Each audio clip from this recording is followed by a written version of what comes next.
pour les absents. Hop. Et du coup, je vous repartage la bonne page.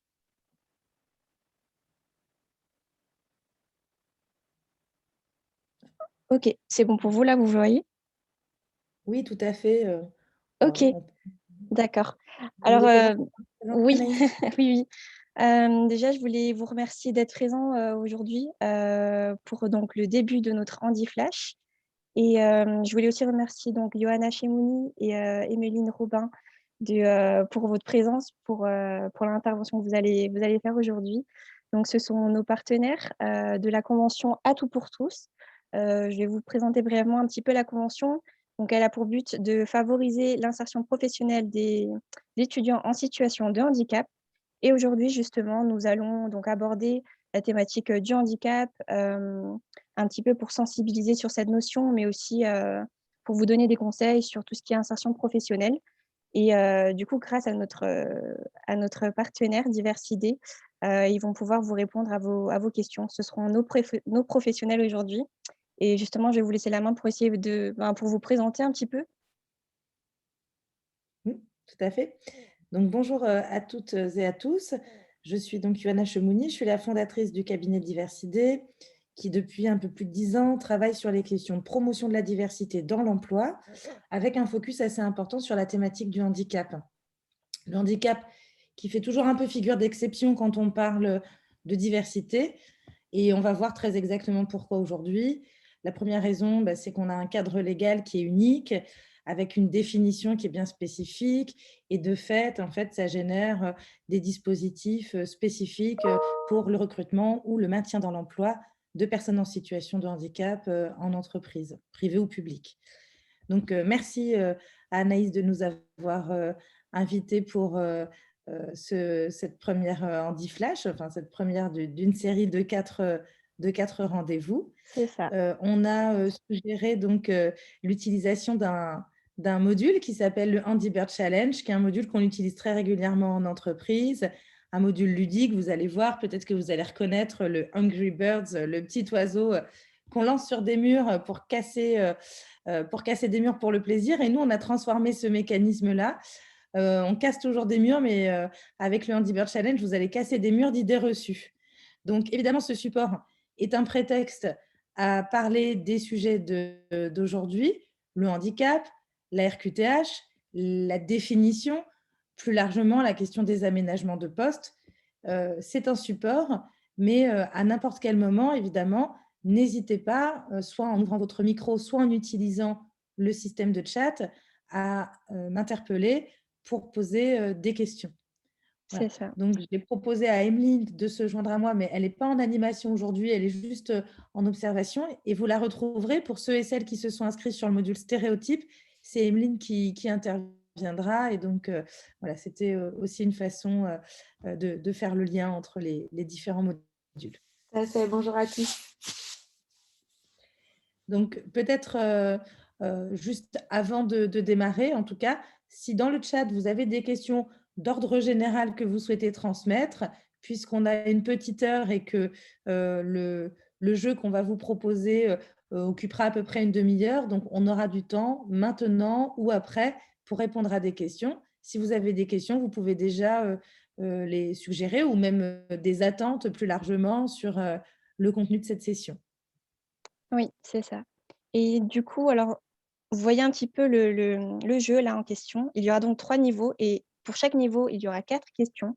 Donc pour chaque bonne réponse, on aura 10 points, mais également l'oiseau qui cassera un bout du mur, donc du mur des idées reçues. Et donc là, on va essayer d'en apprendre un peu plus donc, sur le niveau 1 qui sera sur le sujet donc, du handicap en général. Le niveau 2 sera donc sur la RQTH et le niveau 3 sur les aménagements. Donc pour chaque niveau, vous pouvez avoir, on aura un temps de réponse qu'on laissera à nos intervenants ou bien aux participants si vous avez des questions comme Johanna a pu le dire. Et du coup, pour les questions, si vous avez la réponse, alors je vous inviterai à activer votre micro ou bien à l'écrire sur le chat si vous souhaitez ne pas intervenir oralement. Et je prendrai la première réponse puisqu'il y a quand même un temps imparti. Et voilà. Mais en tout cas, n'hésitez pas à y participer, n'ayez pas peur, de vous tromper ou autre, hein. Le but, c'est vraiment qu'on en apprenne plus sur cette notion et je peux même vous dire que moi, je me suis aussi trompée sur des questions, donc voilà, n'hésitez surtout pas, n'ayez pas honte et n'ayez pas peur. On n'est pas là pour vous taper sur les doigts. Au contraire, on est là pour vous conseiller. Anaïs, vous me confirmez que le gagnant part avec 2 billets pour les Bahamas? On attend de voir le 19 mai, je crois, non? Bon, Parce que là, dans c'était ce cas, moi, je signe aussi, hein. finalement, tout le monde va ouvrir son micro et hurler la bonne réponse. Donc voilà, on est nombreux, mais suffisamment peu, pour que vous puissiez avoir le micro ouvert, crier la réponse, il y a pas de souci. Le but, c'est aussi d'avoir un format qui se veut convivial, donc voilà, vous pouvez tout à fait, échanger oralement, ce sera confortable et puis comme Anaïs le disait, vous avez une petite jauge de temps, donc on va vous lire les questions. Anaïs va vous lire les questions et les options de réponse, mais ne patientez pas trop pour répondre puisque le temps est limité pour chaque question. C'est ça. Alors, je pense qu'on va commencer?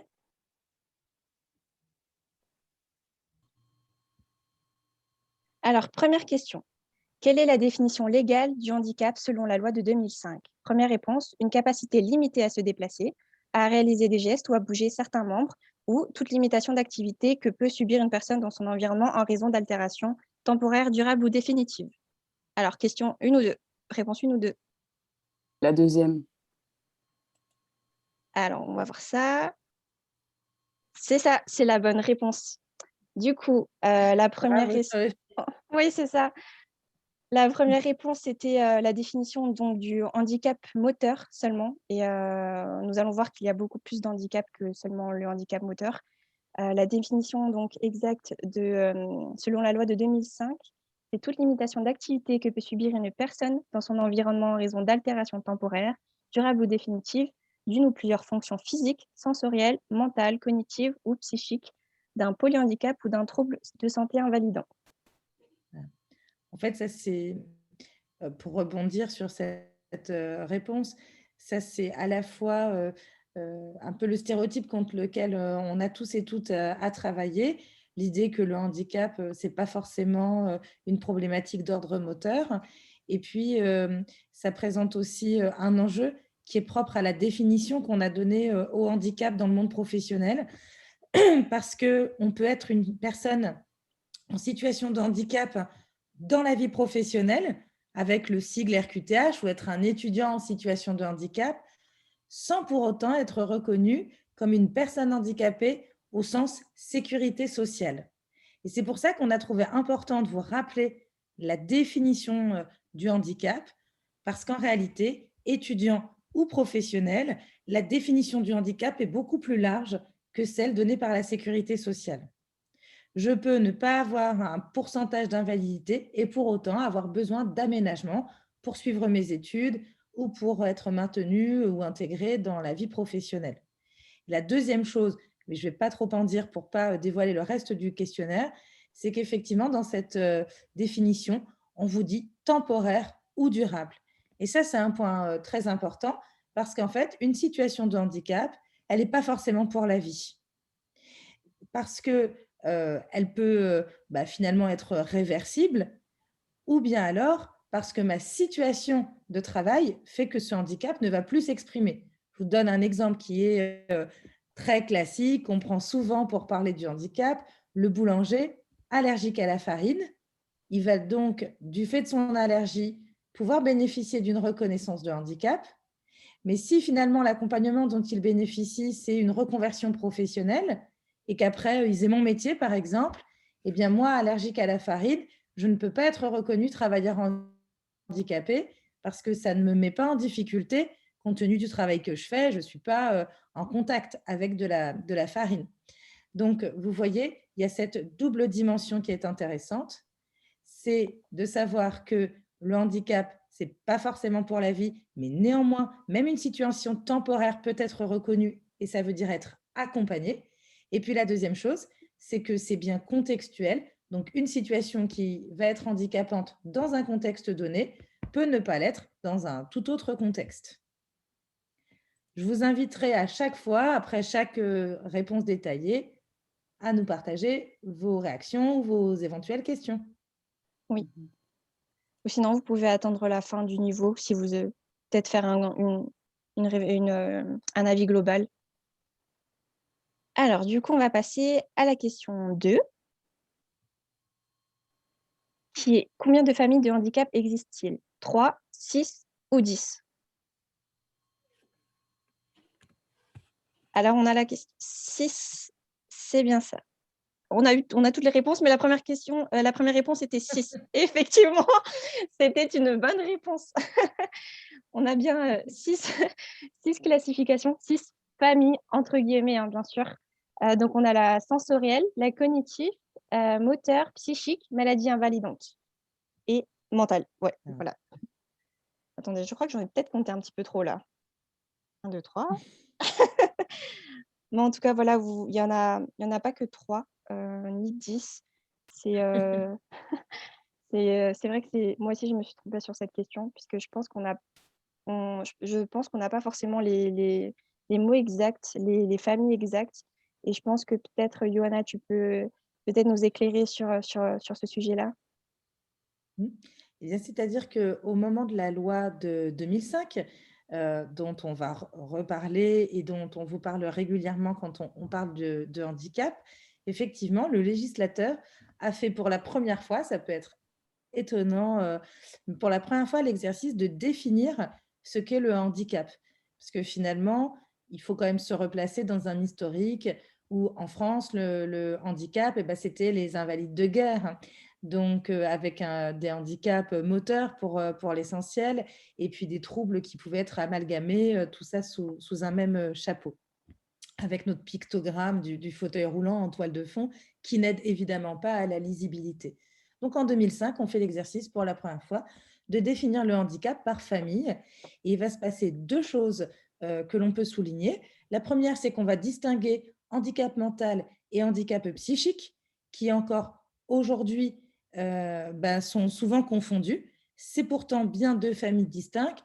Handicap mental peut être le plus souvent de naissance et est associé à une déficience intellectuelle, alors que le handicap psychique ne présente pas de déficience intellectuelle et souvent en fait un handicap qui survient plutôt au cours de la vie. C'est plutôt la conséquence d'un choc traumatique, d'un choc émotionnel, d'un traumatisme crânien. Et surtout, on va parler de conséquences plus dans le fonctionnement, dans le faire autrement, pas dans la capacité à faire. La deuxième chose importante, c'est d'avoir élargi à partir de 2005 la définition du handicap aux maladies invalidantes, qui représentent aujourd'hui une part significative. Comme je ne sais plus si on vous pose la question, je ne donne pas le chiffre, mais sinon j'y reviendrai, qui représente aujourd'hui une part significative des handicaps. Et donc, il y a Ethan qui nous a mis une information, et ce n'est pas regroupé dans troubles de la personnalité et du comportement. Oui, bien sûr, voilà, exactement. En fait, les troubles psychiques vont effectivement impacter le comportement, le faire, si c'est le sens de votre question. Ensuite, on vous invitera toujours à bien distinguer troubles psychiques, troubles mentaux. Et pour préciser aussi, on peut avoir certaines typologies qui vont basculer de l'un à l'autre. Un autiste non communicant peut être catégorisé dans les handicaps mentaux. C'est parce qu'en fait, s'il est non communicant, on ne peut pas évaluer sa capacité intellectuelle, son QI. Et puis, l'autiste Asperger, on va le retrouver tantôt dans les troubles psy, tantôt dans les troubles des apprentissages. Donc, encore une fois, ces catégories, elles nous donnent de la lisibilité. Maintenant, ça ne doit enfermer personne et ça ne doit pas devenir une grille de lecture restrictive. Oui, c'est ça, bien sûr. Je pense que c'est même une définition où des familles qui vont être amenées à évoluer dans le temps, hein. Ça ne sera pas fixe, c'est sûr et certain. OK. Tout à fait. C'est pour ça, le petit jeu sur cognitif, en fait, les troubles cognitifs. Si vous regardez un document officiel, par exemple de la GFIP, souvent, en fait, les troubles cognitifs, ils sont amalgamés dans d'autres catégories, alors qu'en fait, c'est vraiment des troubles spécifiques et qui nécessiteraient effectivement qu'on les distingue. Et donc, en fonction des sources, on peut les voir à part ou non. Très bien. On va passer donc à la question 3. Alors, parmi l'ensemble des personnes en situation de handicap, combien le sont de naissance? 15%, 30% ou 50%? Première réponse, 15%. On va voir ça. Effectivement, c'est la bonne réponse. Je pense que Johanna a failli a failli répondre avant. Donc on a seulement que 15% de handicap à la naissance, donc 85% des handicaps arrivent au cours de la vie. Donc souvent, c'est accident de la vie qui est assez quotidien où on va tous passer par là, par la vieillesse, par le vieillissement et par la maladie qu'on peut attraper au cours de la vie. Alors, je crois qu'on a eu une réponse de... En fait, c'est Frakitic qui nous précise l'autisme sans déficience Ah oui, intellectuelle est répertorié dans les TED. Et donc, oui, au sens catégorisation des pathologies. Maintenant, c'est vrai que si vous allez chercher les familles de handicap dans des documents tels que voilà, les sources telles que la GFIP auxquelles on se réfère le plus souvent, vous ne trouverez pas une catégorie trouble envahissant du développement. Et c'est pour ça, en fait, qu'on vous précise les catégories, ça nous permet d'aborder les handicaps par famille et de donner de la lisibilité. Mais voilà, en aucun cas, il faut que ce soit de façon restrictive ou au contraire pour englober des handicaps sans forcément tenir compte des spécificités. Et toute personne qui aborde la question du handicap dans l'emploi saura de toute façon que chaque situation est tellement spécifique qu'après, on se détache de cette logique de catégorie et qu'il s'agit de s'intéresser à la personne, évidemment. absolument. On est tous d'accord là. Je vais juste noter que la bonne réponse donc, était seulement 15%. Pour le moment, vous avez tout bon. Hein. Vous allez Ouais. Et là, on passer. passe Alors, à la vous avez un... dernière question et on casse tout le mur là. Tu voulais rajouter quelque chose peut-être? C'est parfait, allons-y. Ok. Allez, dernière question pour le niveau 1. Lesquelles de ces personnalités ont un handicap? Donc là, il faut faire attention, il y a plusieurs réponses possibles. Alors, Zuckerberg, Jobs, les deux. Voilà, bon, on va mettre les deux qu'il y a écrit. Alors, c'est ça, bonne réponse. Donc, Mark Zuckerberg était daltonien, enfin, est daltonien, il est encore là. D'où la couleur bleue de Facebook, puisque c'était la couleur qu'il voyait le mieux. Donc, Facebook bleu, maintenant, c'est devenu un logo qu'on voit un peu partout. Et Steve Jobs, lui, était dyslexique. Super intéressant. Merci. Merci Hélène.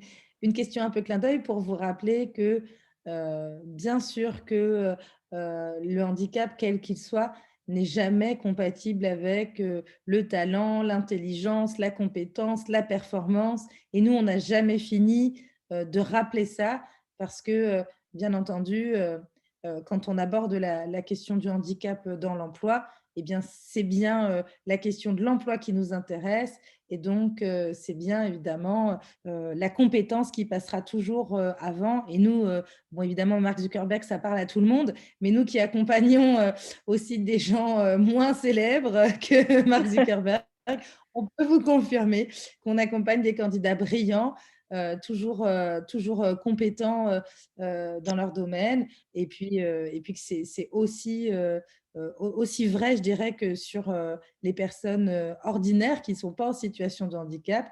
Voilà, la compétence n'a rien d'exclusif ou de lié à la question de santé. C'est ça. On a un commentaire de Magda.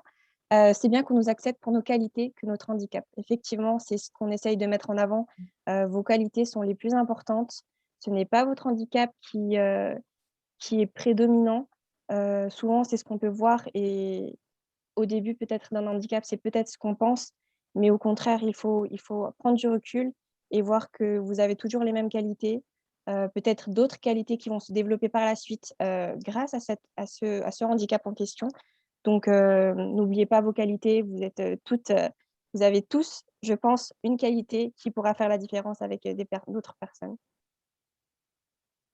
Voilà. Et puis l'inverse est vrai aussi, hein. Et si on ne vous accepte pas parce que vous n'avez pas les bonnes compétences, bah, c'est acceptable, mais il faut que ce soit pour des raisons liées aux compétences et pas liées au handicap. C'est ça. Donc, vous avez décroché un trophée, donc bravo. Et donc, vous avez eu un bonus. Voilà, on a réussi le niveau 1, donc le niveau de l'handicap. Alors, oups, je n'arrive pas à lire ce qui se passe. Voilà. Donc, ce qu'il faut retenir, en France, 5 millions de personnes sont reconnues officiellement en situation de handicap. Parmi elles, 1,2 million sont des travailleurs handicapés. Et le handicap regroupe une grande diversité de situations. Les troubles moteurs et les handicaps sensoriels en font partie, mais également les troubles psychiques, les déficiences mentales et les maladies invalidantes. Le handicap n'est pas toujours de naissance, comme on a pu le voir, on a 85% des handicaps qui arrivent au cours euh, de la vie quotidienne. Voilà, est-ce que vous avez des questions par hasard? Alors, hop, votre présentation. Votre présentation est super et je pense qu'elle pourrait être utile en entreprise, surtout pour la formation des recruteurs. Est-il possible d'en disposer à la fin de la réunion?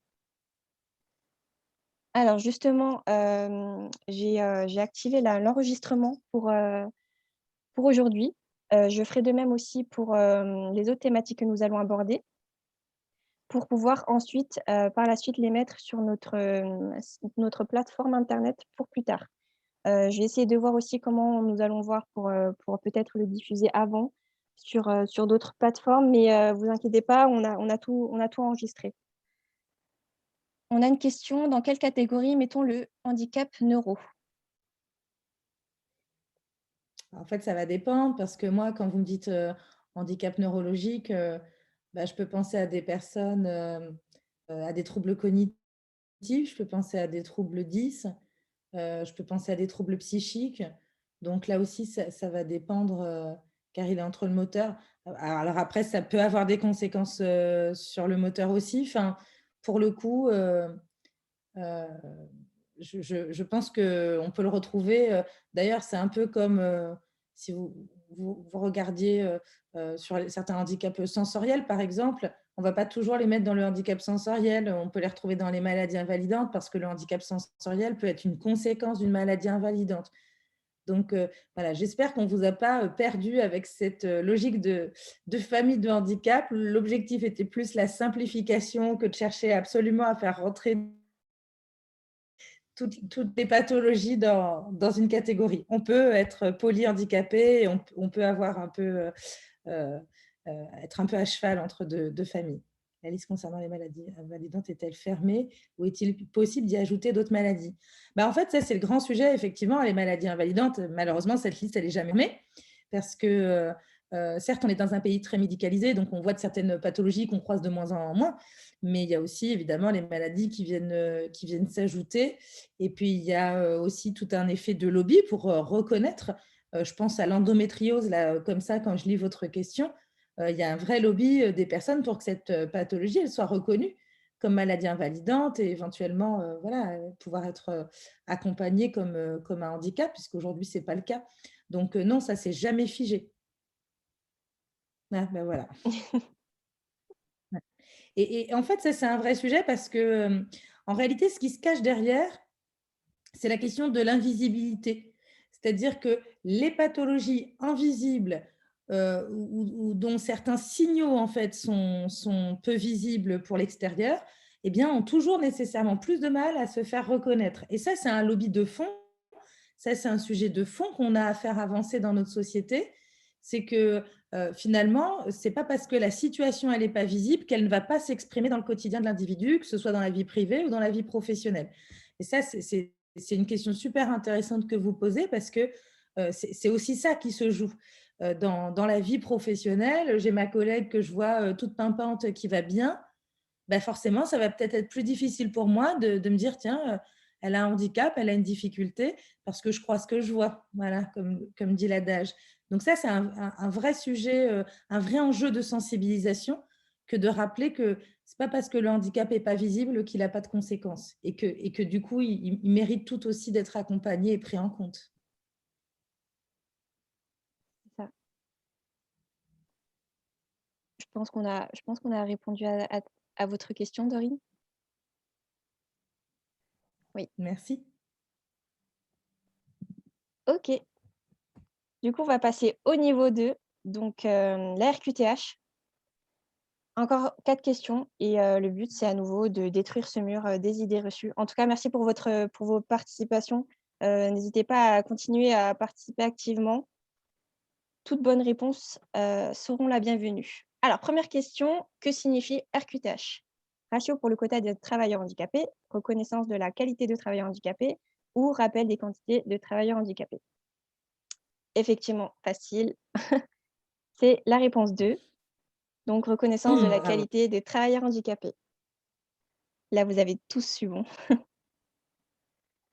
Donc, c'est un statut obtenu auprès de la Maison départementale des personnes handicapées, plutôt MDPH, qui permet d'avoir accès aux mesures d'aide à l'emploi et au maintien dans l'emploi.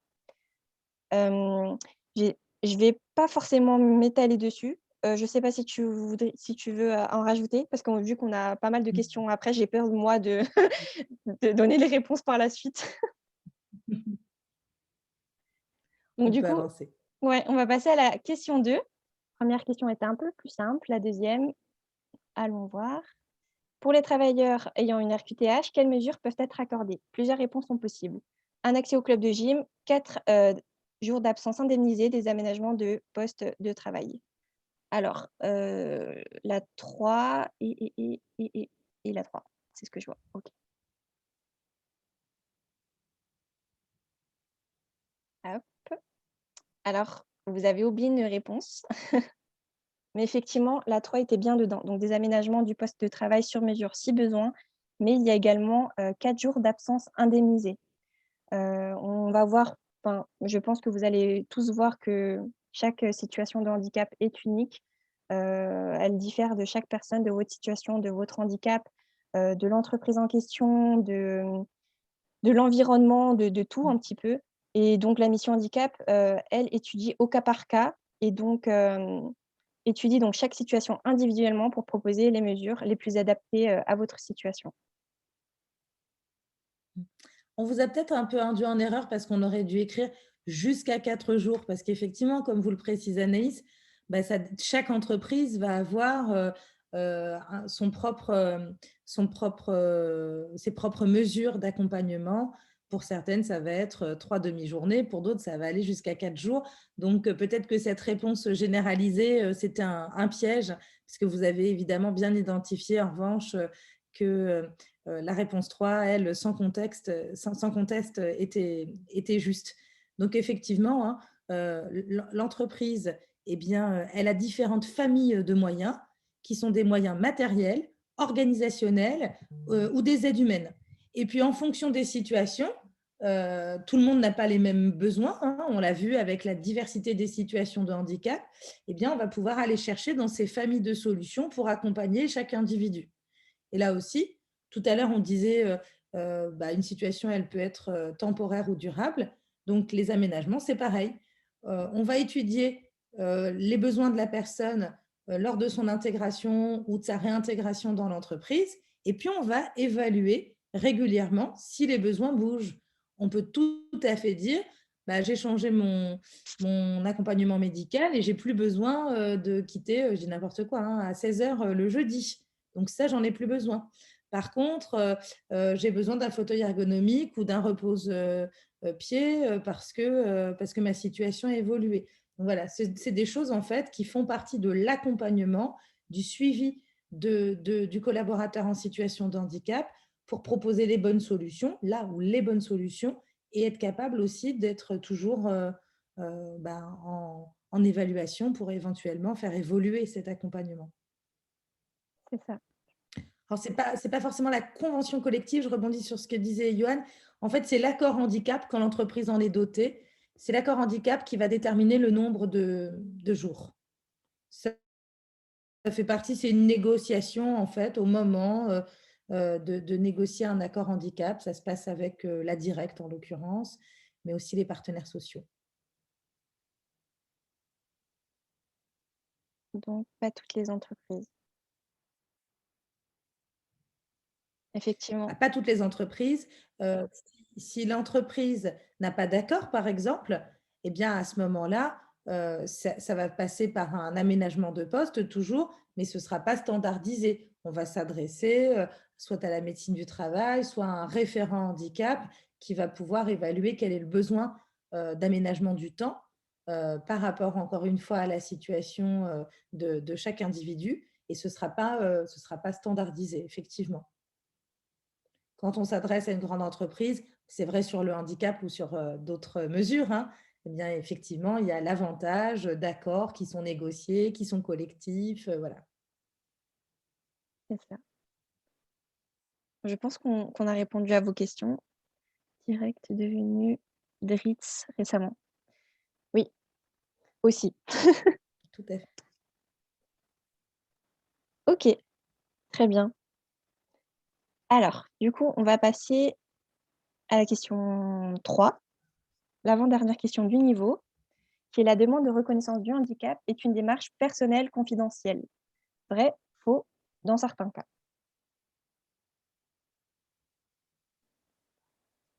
Alors, la première réponse était faux. Alors, dommage, ce n'est pas la bonne réponse. On a eu toutes les réponses. Oui, 3, 1. c'est ce que j'ai vu par la suite. Je me suis dit, je ne sais plus quoi répondre, mais du coup, comme j'avais dit, je prends la première. Donc oui, les personnes, la demande de RQTH est une démarche personnelle et confidentielle. C'est vraiment propre à vous, propre à votre situation, propre à votre volonté. Comme on a pu le voir, dans certaines situations, on n'est pas obligé de le faire. Vous n'en avez peut-être pas forcément besoin, mais dans votre intérêt, nous, on vous le conseille néanmoins de le signaler pour du coup faciliter l'amélioration de vos conditions de travail, ou dans le cas où votre handicap évolue et aussi. Ça peut être aussi, un conseil. Qu'est-ce que je pourrais dire? Ah oui, peut-être aussi dire que si vous le déclarez à l'employeur, lui aussi est tenu donc du secret professionnel. Il n'a pas à le dire à vos collègues ou à je ne sais qui, alors que vous n'avez pas forcément envie d'en parler. En tout cas, si vous le dites, il y a un secret professionnel, il y a une confidentialité qui est vraiment mise en œuvre dans ce cas-là. Tout à fait. Ensuite, une chose en fait qu'on dit souvent, c'est que il s'agit quand même d'une démarche administrative, donc avec un délai qui peut être plus ou moins long. Ça va de 4 mois à beaucoup plus, le double d'instructions. Ça veut dire aussi que cette démarche, parce qu'elle est personnelle et confidentielle, on peut tout à fait faire le choix de l'initier sans en parler à l'entreprise, mais en se disant, voilà, le moment où je me sens prêt, le moment où j'en ai véritablement besoin, au moins j'en dispose. Parce que, évidemment, on est en train de parler de conditions qui peuvent être indispensables en fait, pour travailler dans de bonnes conditions de santé. Donc, ça veut dire quoi? Ça veut dire ne pas attendre d'être proche de l'inaptitude pour initier ce type de démarche. Oui, c'est ça. Le but, c'est vraiment qu'on soit là pour améliorer votre quotidien et pas que vous soyez là peut-être à le cacher, à essayer de le vivre difficilement au regard des autres. Donc, n'hésitez pas à le faire si vous en sentez le besoin. Alors du coup, on va passer à la dernière question du niveau 2, qui est: puis-je avoir une reconnaissance de qualité de travailleur handicapé à vie? Vrai, faux, dans certains cas. Faux. Donc non égale faux. Alors, du coup, là, c'était aussi assez subtil, je trouve. La réponse est dans certains cas. En fait, oui, tu voudrais peut-être. Non, j'allais dire, c'est récent en plus. En fait, c'est la réforme du 1er janvier 2020 qui a ajouté cette possibilité qui est quand même pleine de bon sens, hein, pour quelqu'un dont le handicap est irréversible. Il y avait un côté un peu absurde à nécessairement lui faire renouveler la démarche administrative. Et donc, c'est normal que vous soyez tombé dans le piège parce que ça reste une mesure récente. Mais donc, effectivement, il est possible aujourd'hui d'obtenir une reconnaissance à vie. Aujourd'hui, une demande à la MDPH peut demander plus de 7 mois pour avoir une réponse sans compter le temps de constitution du dossier. Effectivement, oui, vous avez raison. Alors, il y a quelques facteurs. C'est peut-être maintenant, d'ailleurs, qu'il est pertinent de vous transmettre ce message. Il peut y avoir une notion de priorité dans l'étude du dossier, notamment quand la demande elle est associée à une promesse d'embauche. Donc là, la MDPH saura traiter. Alors, je ne veux pas vous faire de surpromesses. En priorité, ça ne veut pas dire que vous aurez la réponse le lendemain, mais de façon prioritaire pour répondre à une notion d'urgence. De la même façon que voilà, quand on est élève ou étudiant et qu'il y a une notion d'urgence qu'on peut justifier pour la sécurité, pour la bonne santé de la personne, on peut aussi avoir comme ça des commissions d'urgence.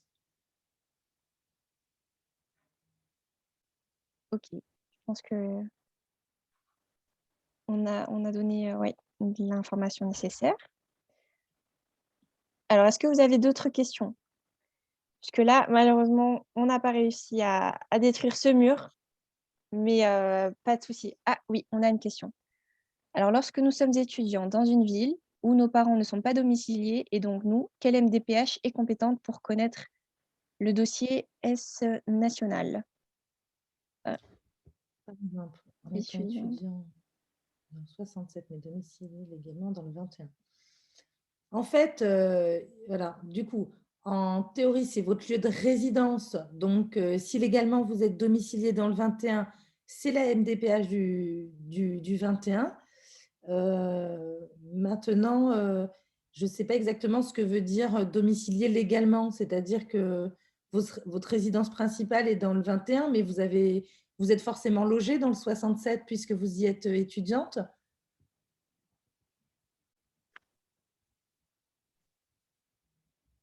Voilà. Bon. Donc, comme je n'ai pas la réponse, résidence parentale. Oui, bah, ça veut dire que la résidence étudiante, ça peut tout à fait être votre adresse dans le cadre de cette demande. Après, la question qui peut se poser, c'est un peu les délais. Est-ce que dans le 67, il serait plus rapide que dans le 21? En tout cas, après, votre RQTH, elle est nationale. Donc, vous, si effectivement, c'est juste plus confortable, ce que je peux imaginer, de faire les démarches dans le 67 parce qu'actuellement, vous y êtes, le fait que vous soyez aujourd'hui domicilié en résidence étudiante dans le 67 doit suffire.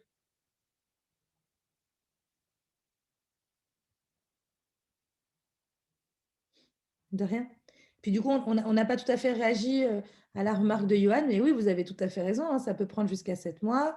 Et puis, vous avez oublié un document, vous repartez sur des délais plus ou moins longs. Donc, bien sûr, tout ceci est long. Et c'est pour ça, en fait, que c'est si important de l'anticiper, parce que, bien sûr que là aussi, c'est pas pareil de s'adresser à un employeur qui ne connaît pas bien le mécanisme ou alors à un employeur qui est doté d'une mission handicap et qui saura que ce n'est pas grave, même si votre dossier est en cours d'instruction, il peut vous intégrer en tenant compte de la RQTH en cours et dans ce cas-là, vous accompagner. Donc, évidemment, voilà, ça dépend toujours un peu de l'interlocuteur et de son niveau de connaissance. Mais plus vous anticipez les démarches et plus ce sera confortable pour vous. Si le parcours d'études dans la même ville est long, si les conséquences du handicap nécessitent de nombreux aménagements, il est conseillé de transférer le dossier vers la MDPH du département où vous faites vos études. D'autant que peut-être dans votre établissement scolaire, vous vous adressez à la mission handicap de l'établissement, donc et qui nécessairement doit aussi être… Une aide à la constitution du dossier. puisque la mission handicap pourra vous aider donc, dans la Constitution, pourra peut-être faire aussi un petit rappel à la MDPH, puisque en général, la mission handicap a un contact avec la MDPH. Je pense que c'est aussi pour cette raison que le mieux est de le faire donc, où vous faites vos études, puisque je pense que vous êtes là la majeure partie du temps. Après, effectivement, on a eu un petit commentaire qui disait que le délai sera plus court dans le 21, connaissant la rapidité du 67. Ah, ça, je ne sais pas. Alors, on a aussi, oui, car la mission handicap de l'université a une convention avec les 2 MDPH, donc du Bas-Rhin 67 et 68. Oui, Bas-Rhin et Haut-Rhin. C'est ça. Donc voilà, on a un peu énuméré plusieurs raisons d'engager une démarche RQTH. Donc là, vous avez une petite liste un petit peu, mais c'est un peu tout ce qu'on a pu dire tout au long de ce niveau-là. Vraiment, on vous incite à le faire. Vous n'êtes pas obligé, évidemment. Comme on l'a dit, cela dépend de votre volonté, de votre situation. Mais rien ne vous empêche de le faire avant et de ne pas en parler et d'en parler seulement quand vous serez prêt. Rien ne vous engage à rien du tout. La démarche reste une démarche administrative, personnelle et confidentielle, comme on l'a dit. Alors oui, celle du 67 est très mauvaise, mais il faut faire avec, malheureusement, quand on y habite. Le 67, c'est quand même très grand, c'est aussi pour ça. Une grande ville nécessite beaucoup de papiers, beaucoup d'administration, beaucoup de personnes, beaucoup de tout. Ok. Du coup, on passe au troisième niveau. Sauf si vous avez encore une question concernant peut-être la RQTH, ou bien on pourra en reparler après si elle vous revient plus tard. Pour l'instant, je ne vois rien. Du coup, on va passer au dernier niveau. Il nous reste environ un peu 15 minutes. Alors, première question, l'aménagement de poste est quasiment systématique pour une personne reconnue travailleur handicapé. Vrai, faux, cela dépend.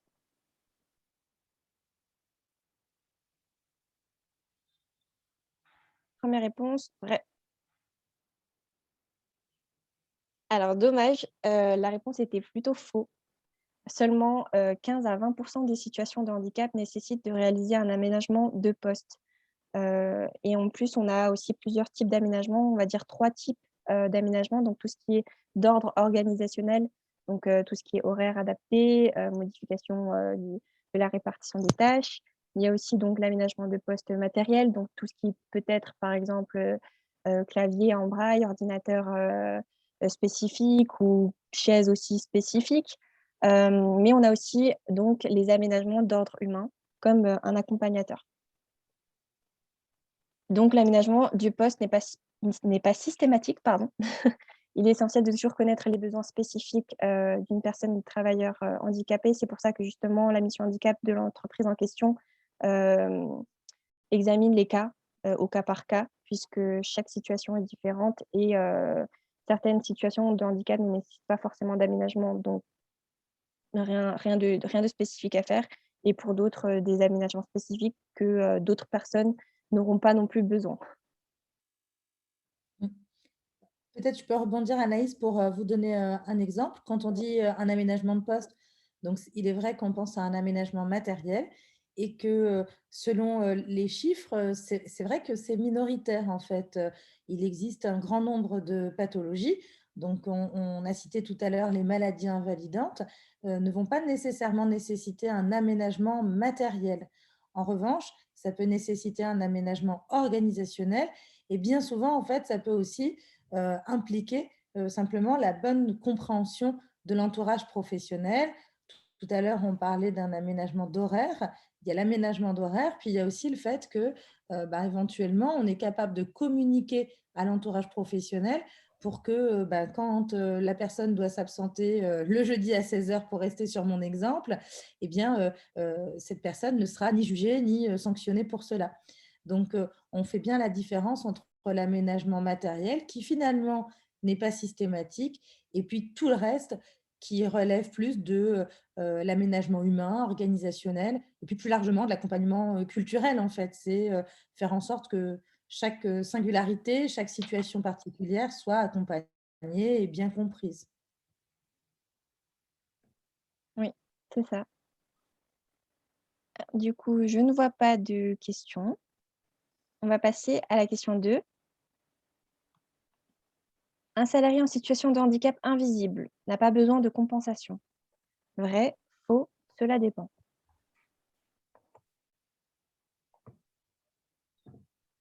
Oula, il y a eu trop de réponses d'un coup là. Je vois plus. Je crois que c'était cela dépend la première question, la Ça première réponse. dépend, hein. C'est Oui, Johan, je pense, qui a répondu en oui. premier. Alors non, c'était faux. Il n'y a pas de règle pour cette question. Je pense comme Johanna l'a dit avant, c'était un des exemples un petit peu qu'on peut avoir. Donc, un handicap psychique peut avoir besoin d'accompagnement personnalisé. Un Là, je handicap pense que invisible. Johan, il a quand même raison, hein. Je pense que c'est une erreur dans notre programmation parce qu'on dit il n'y a pas de règle en la matière, Donc, cela effectivement. dépend. Donc, ouais, ça dépend. Vous avez raison, Johan. Et du coup, c'est Magda qui nous dit: «J'ai pas compris la question». Bah, en fait, la question, c'est de dire: est-ce que le fait que le handicap soit invisible, ça suppose que nécessairement il y ait pas besoin d'aménagement de poste? Et nous, on répond: «Bah non, ça dépend». Je peux avoir un handicap, invisible, voilà, j'ai une prothèse, à la jambe, et du coup, je vais avoir besoin d'un aménagement, pour mes déplacements. Et puis, par contre, quelqu'un d'autre va avoir une pathologie et nécessiter d'aucun aménagement. Donc, l'invisibilité n'a pas d'incidence systématique sur les compensations ou les besoins. Voilà. Ah, En fait, ça rejoint un petit peu la première question, tout compte fait, là, pour celle-là. tout à fait. En fait, l'idée, c'est vraiment de retenir qu'il n'y a pas de règle et que chaque situation est Ouais, spécifique. c'est ça. Chaque situation est unique, propre à vous. Alors, du coup, avant-dernière question. Un salarié n'ayant pas besoin d'aménagement de poste n'a pas besoin de parler de son handicap dans l'entreprise. Vrai? Faux? Cela dépend. De faux.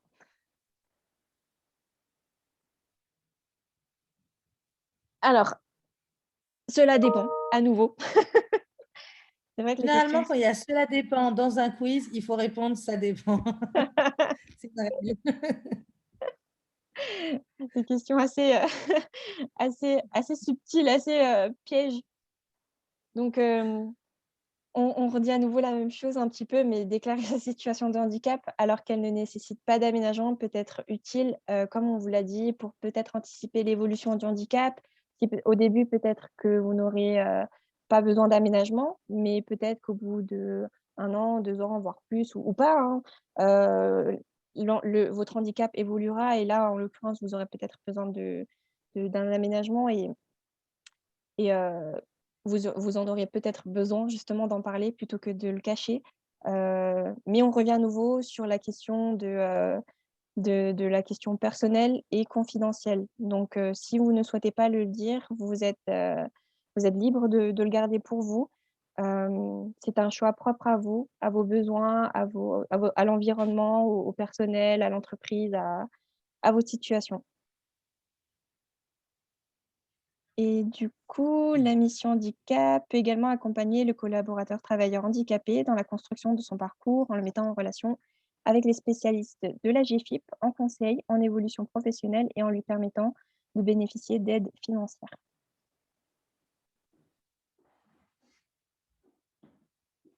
Est-ce que tu voulais rajouter quelque chose, Johanna? Non, non, c'est vraiment ça. C'est qu'effectivement, vous avez tous fait la réponse qu'on a envie d'apporter. C'est dire, bah, non, non, il faut en parler parce qu'on est bien conscient, toutes et tous, que plus on va parler du handicap et plus les choses seront simples et plus les choses seront fluides. Mais on ne peut pas ignorer la notion de confidentialité et voilà, de décision personnelle. Et donc, c'est pour ça que la bonne réponse officielle, c'est ça dépend. Ça reste évidemment de la décision de chacun. Mais après, notre recommandation à nous, c'est d'en parler. Voilà. Voilà. Donc on va passer à la dernière question, toute dernière, qui est: un produit développé pour une personne handicapée ne peut bénéficier à d'autres. Vrai ou faux? Là, du coup, il n'y a qu'une réponse. 2. Faux. Bon, on a eu les 2 réponses, mais du coup, effectivement, c'était faux. De nombreuses innovations technologiques sont issues de mesures de compensation du handicap, comme la télécommande, la reconnaissance vocale. Et ça, on peut le dire qu'on l'utilise tous, entre Google, OK Google, télécommande pour Netflix and chill. Voilà, j'ai dit OK Google et mon téléphone s'est activé. Vous voyez? Donc, reconnaissance vocale. Oui, effectivement, un produit développé pour une personne handicapée peut bénéficier à une personne dite valide. Enfin, une bonne Ce sera réponse. peut-être un peu notre. Ouais, vous avez raison, Hélène. Peut-être qu'on peut vous apporter aussi ce message-là en conclusion et puis comme ça, laisser les quelques minutes pour les éventuelles questions. Mais c'est que, en fait, c'est très vrai aussi dans l'entreprise. À chaque fois qu'on est capable de manager une personne en situation de handicap avec ses besoins spécifiques, on se rend compte que ça bénéficie à tous. Je vous prends un exemple que j'aime bien parce que les personnes qui vont me dire, moi j'ai besoin de consignes écrites parce que par oral, le multi-consigne, ça peut être compliqué. Donc voilà, on va transmettre ça à un manager. Et puis en fait, moi à chaque fois, je pose la question de mais qui n'aimerait pas avoir plus de consignes écrites et qui ne gagnerait pas à faire des consignes plus claires et à mieux communiquer ces consignes. Donc effectivement, l'objectif, c'est plus on fait du management inclusif, plus on pense à une entreprise inclusive et plus ça bénéficie au-delà évidemment des personnes en situation de handicap. Alors, on a une petite précision. Précisons que pour un employeur Tout à fait, public, donc le c'est FIP, hein, oui, bien sûr, qui est l'organisme collecteur bien sûr. de la contribution et qui est l'interlocuteur des employeurs des 3 fonctions publiques. Et encore une autre précision, parfois l'étude d'un poste pour un travailleur handicapé a permis l'amélioration de chaînes de production entières. Voilà, tout à fait, Oui. Hélène, c'est ça. Est-ce que vous avez d'autres questions? Donc, pendant que vous posez vos questions, on résume les 3 points essentiels qu'on a voulu vous transmettre au travers de ce jeu. Le premier point, c'est effectivement, on a aujourd'hui une définition du handicap qui est propre à l'emploi et qui est situationnelle. Les 6 familles, c'est un point de repère qui nous permet de bien se représenter le handicap et surtout de ne pas rester attaché au stéréotype du fauteuil roulant ou de la canne blanche. La deuxième chose, c'est de se rappeler que la RQTH, c'est un outil. C'est une reconnaissance administrative qui permet aux personnes d'être accompagnées dans l'entreprise privée ou publique. Évidemment, il y a cette obligation légale qui porte sur l'entreprise privée ou publique de plus de 20 salariés en public. Mais cela dit, aujourd'hui, la déclaration d'emploi des travailleurs handicapés, elle concerne toutes les entreprises. Donc, on peut tout à fait être accompagné avec son handicap, y compris dans une très petite entreprise. Et puis enfin, le troisième point, eh bien, c'est cette idée que les aménagements n'ont rien de systématique. Chaque individu, selon le contexte dans lequel il travaille, va faire l'objet d'une étude de poste dans laquelle on va pouvoir apporter des solutions, que ce soit des solutions matérielles, organisationnelles ou humaines. Ça peut être les 3, ça peut être une seule de ces familles ou aucun accompagnement. Pour autant, on peut ressentir le besoin de parler de son handicap, y compris quand on n'a pas besoin d'accompagnement. Voilà, c'est pour résumer ce qu'on a cherché à vous transmettre. Oui, c'est un très, très bon résumé du coup. Alors, je ne sais pas si vous avez des questions, mais en tout cas, nous avons enregistré, cet événement aujourd'hui et donc n'oubliez pas que la semaine prochaine, on aura, du coup, mardi à la même heure, de midi à 13h et là, durant cette journée, on discutera donc des techniques, de recherche d'emploi et de stage, sachant qu'en ce moment, il y a beaucoup de campagnes de recrutement, d'alternance, de stage ou d'emploi. Donc n'hésitez pas à y participer et on va aussi aborder, la question de comment aborder notre handicap dans un milieu professionnel. Donc si vous avez, des questions sur est-ce qu'on doit révéler la RQTH, sur le CV par exemple? Est-ce qu'on doit le mettre, sur le CV ou est-ce qu'on doit le dire lors d'un entretien? Voilà, c'est des questions qu'on pourra se poser, la semaine prochaine. Je vous vous verrez sûrement à nouveau les posts sur Facebook, par mail. Je pense que je ferai à nouveau donc, la communication de cet événement fin de la semaine prochaine ou encore durant cette semaine. Mais en tout cas, on vous remercie merci beaucoup pour ce temps. C'est très instructif et ludique, très intéressant. Bonne journée. Oui, merci à vous en tout cas d'être présent. Vraiment, on vous remercie beaucoup et je remercie encore énormément donc Johanna d'être là aujourd'hui, qui sera là exactement aussi la semaine prochaine avec un autre intervenant, donc des professionnels qui seront là pour vous conseiller, pour répondre à vos questionnements, pour tout. Voilà. Merci à tous et merci Anaïs. Merci. Bonne journée. Bonne journée à tout le monde. Au revoir. Au revoir.